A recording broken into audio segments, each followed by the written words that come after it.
Subscribe my Techie Bro YouTube channel and press the bell icon for latest updates. Hello friends, welcome to my Techie Bro YouTube channel. Every operating system contains errors. One of the most common errors found within Windows operating system is the item not found, or the file not found error. The error typically shows itself when a user tries to delete a file only to find it cannot be deleted when prompted with the following error message: could not find this item. So in this video I am going to show you how to delete item not found folders using CMD.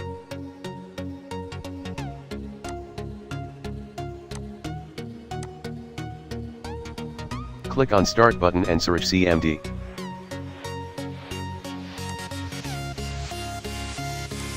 Go to the properties of that folder which you want to delete, and copy the location.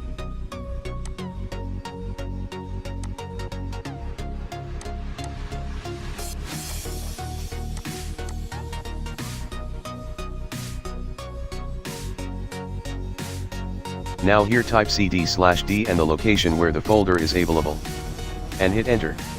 Now as you can see, location has been changed.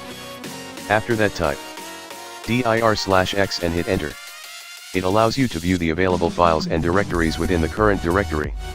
/x displays the short names of generated file names. Think of the /x command as a list of abbreviated file names. Then type rmdir/q/s and the short name of the file which you want to delete.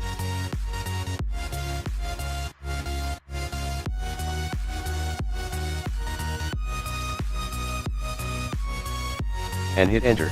Now as you can see, file has been deleted successfully. This is how you can delete undeletable file. Or you can solve item not found error. That's all for this video. If you like this video, please don't forget to like, share and subscribe our channel. And if you have any question regarding this, please comment below, and I will help you as much as I can. Thanks for watching this video and I will see you in next video. Goodbye.